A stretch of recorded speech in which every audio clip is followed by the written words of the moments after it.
Hey guys, if you guys are new here or if you're not, welcome to my channel. My name is Natalie and today I am showing you how I animated my OC character, Kai, for our podcast In the Same Direction. You can find this podcast in a playlist on my YouTube channel or I'll put it in the info card for you guys to check out. But he really does his work there. He's talking, laughing, etc.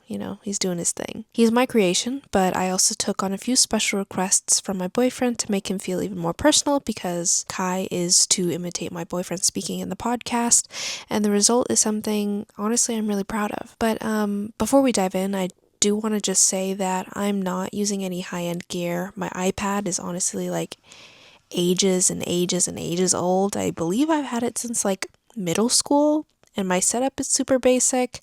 The quality isn't super top tier. I use all free apps and etc. And I just want to say that animation isn't about having the fanciest tools. You can still make something amazing on a budget, and if anything, Kai proves that today because honestly, I think he does great in the podcast.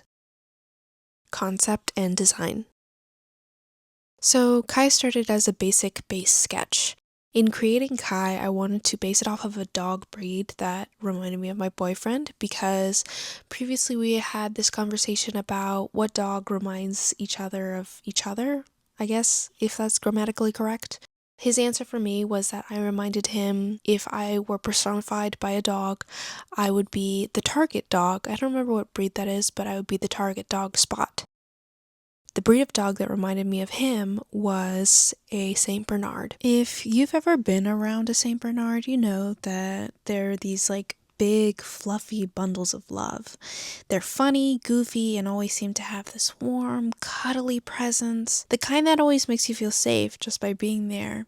And they also have this lovable clumsiness to them sometimes. They're a little bit derpy, but underneath all that fluff, they're incredibly protective and loyal and wonderful. And that reminded me so much of my boyfriend's personality, playful and lighthearted, fierce sometimes when there are people that he cares about and he wants to protect them. So Kai's design got the same big hearted energy with a little bit of comedic charm and that soft but protective feel that you get from a Saint Bernard, and that's the reason why I wanted Kai to be a Saint Bernard. I created and designed him with my own vision, but I also added details my boyfriend specifically requested, like his signature hat, but obviously with little doggy twist, as you can see, and a do-rag with features of the dog breed that is inspired. In animation, good character design is about making them instantly recognizable and something that seems like very unique, even from their silhouette. And so I wanted to make sure that Kai specifically didn't look like a regular dog. He looks a little bit derpy, he looks a little bit funny, and that's kind of like a component of the character itself because my boyfriend, he's a really funny dude, and I also wanted to make something that would make him laugh, and Kai instantly did that for him. No matter your gear, the character always can read clearly if the silhouette works well.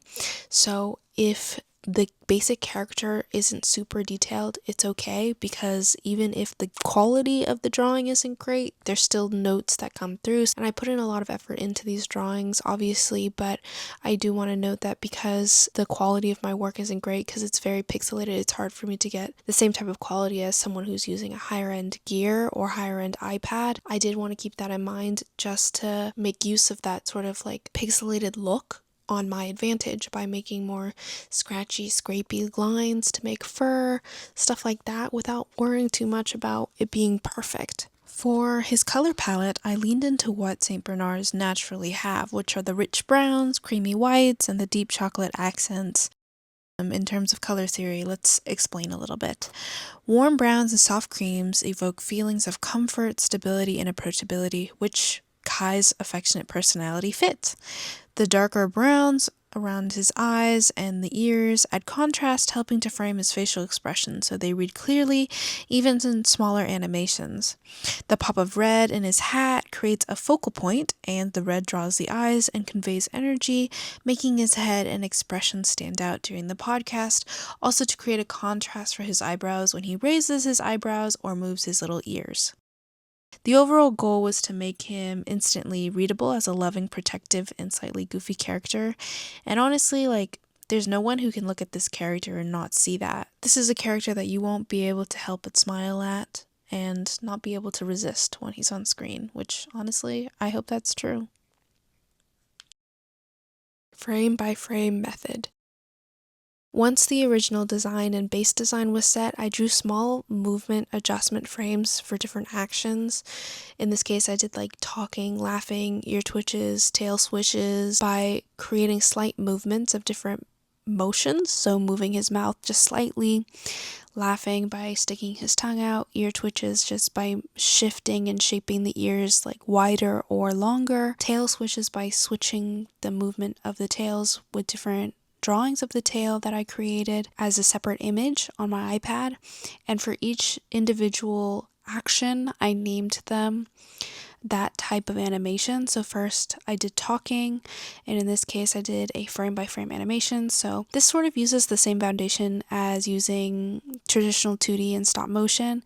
Every time movement is its own drawing, and yes, it's slow, but it gives you complete control over the emotion and the timing. Based on the amount of time that you create each frame and etc. like that, you can show a different emotion, which I'll get into later as well. Why stop motion style? I chose a stop motion feel over like a perfectly smooth animation because one, it is the type of animation that I know and I have done before, but simultaneously it is also because stop motion has been around for over a century and I've always loved it. It has this nice like handmade charm to it that really touches my heart, especially because movies like Coraline and Frankenweenie made me fall in love with just how much personality you can put into the small details of characters, emote certain emotions without needing to do too much, and I loved that. As well as the concept of animation in this way, even though it seems grueling and slower, something about it just scratches my brain really nicely. Back in middle school, I even made one of my own. I made a New Year's Me animation using this exact method, and obviously it wasn't perfect, but it taught me that you can start animating with whatever you have, and honestly at whatever age, as long as you can draw and create slight changes, it helps you realize and understand the logic behind animation in a way that you wouldn't understand unless you've tried it. And it created this love for animation in a way that I can't describe, and I want to grow so much more in animation in the future. I just don't know where yet, I just know I will, and this is a start to motivate myself to get back into it. I use CapCut, but honestly any like video editor works. So I set the frame durations for each frame after inputting all of the frames in for some time in between like 0.2 seconds and 0.5 seconds, just because that way you can create a more fluid motion and you can create an animation sort of feel from just images. Also, like the shorter the time, the quicker the change or the quicker the twitchy motions, and then the longer the time, it has more longer holds, like more calm or more judgmental if you're doing like blinks like I did, for example. Depending on the amount of time you do, you will create like different lingering motions or twitching motions without needing to change too many details. For example, in the talking animation, I used twitching ears and the tail to entail listening, and the lingering slow blinks inside of the sigh animation to show judgment and sort of like a processing in the mind. And obviously I also added a sigh like written out, but that was mostly just for fun. The mistake and fix. I did end up making one big mistake. I left the background of all of my drawings white, and I also already created all of the animations and frames and everything, and there was no way for me to cut out the background so I can put him in the podcast. So I had to redo everything. Lesson learned. Next time, and also for you guys to know, if you do this, use a green background when you're drawing or transparent background so that you don't have to like draw it in later or erase it out later, so that then you can just do a green screen, which I ended up going in and drawing in every single green background so I could do a green screen for later.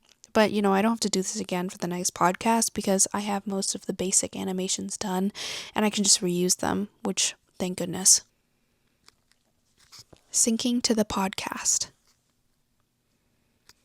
After fixing that, I synced Kai's movements to my boyfriend's voice and personality in the podcast. For example, if he laughed, Kai laughed. If he paused, Kai's tail might sway with his ears twitch while listening with little slow blinks. And I even add little secret animations for certain moments, which I won't show you in this video, so you kind of have to watch the podcast episodes to catch them. Looking ahead.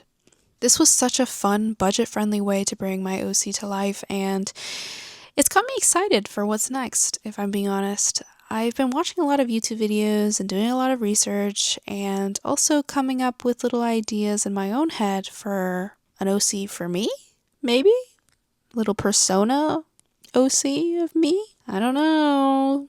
But I'd love to explore PNG tubers and VTubers in the future for sure. And I might use Kai again in the future for a PNG tuber. I don't know. Honestly, like watching videos of other creators making them makes me so excited and makes me feel so inspired to try it. And honestly, I might just do that. So keep an eye out. Those videos are definitely coming soon. I can't promise soon, actually. Saying soon is too fast because that is a lot of pressure, and some people make VTubers in like months and months and months, and I'm obviously a beginner, so honestly, might not be soon, but they are coming. This project took me 3 days to animate and 2 days to integrate, and even without the latest tech, it turned out exactly how I wanted, if I'm being honest. I wanted a lovable character that is simple but funny and cute and still emotes all of the emotions and the wonderful things that I love about my boyfriend. If you've ever thought about animating your own characters, start with what you have. If I'm being honest with you, I think that a lot of the time I feel stuck and like I can't do the things that I watch other creators do, and I compare myself. And I get that, and it's the easiest thing to do, to just compare myself to other creators and then stop myself from even possibly thinking about doing those things. But I can't fight the craving or the excitement or the intrigue that I have to watch these videos and want to do one of my own. Make that goofy, silly, derpy character that you've been thinking about or hasn't even been created yet until you put your pencil and pen onto the paper or onto your iPad.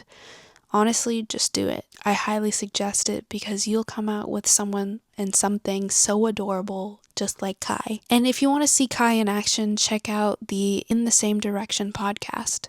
Don't forget to like, subscribe, and follow along for more animation in the future, such as possible PNG tuber and VTuber content. And also just to follow me do more art if you really want to do that, because I have a playlist just for my art on my YouTube channel as well. But yeah, thank you for watching. Whatever you're doing, wherever you are, thank you for watching. Good morning, good night, goodbye.